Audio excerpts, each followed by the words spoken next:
And unfortunately, we have some breaking bad news, if you will, when it comes to the Dallas Mavericks. Is coming from ESPN's Tim McMahon and Shams Charania. Dallas Mavericks star Kyrie Irving has a bulging disc in his back and is expected to miss at least 1 to 2 weeks.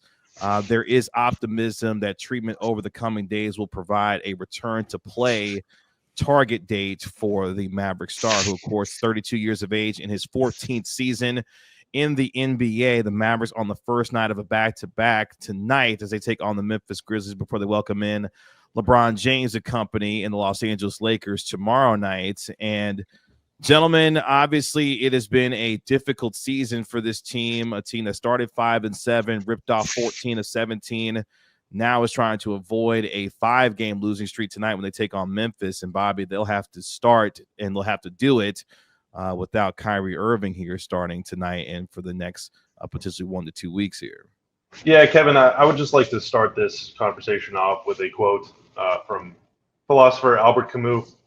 Quote, "If we believe in nothing, if nothing has any meaning, and if we can affirm no values whatsoever, then everything is possible and nothing has any importance." Thank you. Absurdism. We've gotten to the point of absurdism. Not even like you're skipping past the nihilism phase and you're just straight to everything has meaning if we assign it to, assign value to it. I think Dallas has to come to terms with the fact they're going to be a play-in team. I think that is probably where this news leaves us. And I don't think if Dallas gets Kyrie and Luka back in the month of February, Kyrie hopefully sooner, Luka hopefully not much past the start of February, but you never know. Maybe it takes until after the All-Star break. But if this team is fully healthy after the All-Star break, I don't think there's any scenario where they're going to completely miss the play-in. That makes it a much tougher path. That's not the path that Dallas set out to have this season. It's not where anybody would have wanted them to be. But the play-in tournament, it's kind of a safety net for situations exactly like this. And at least there's that. At least Dallas has the reassurance that this is not going to be, just because they lose, drop all these games due to catastrophic injuries because of what feels like a cursed season.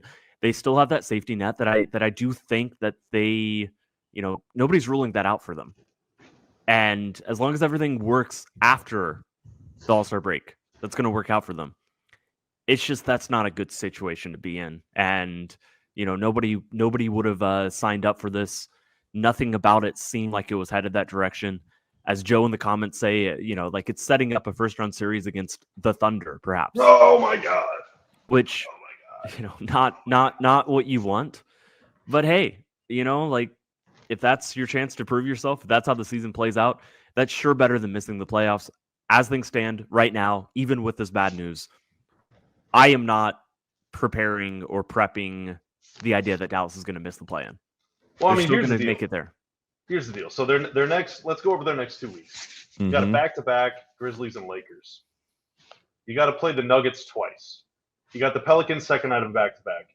Somewhere in there is a game against Portland, who just beat you with Kyrie. You play OKC. That's the next 2 weeks. So if Kyrie's back within 2 weeks, he's just missing those games. But as a knower of multiple people that have dealt with bulging discs in their past, I can tell you that 2 weeks is pretty optimistic. That's super optimistic. Yeah.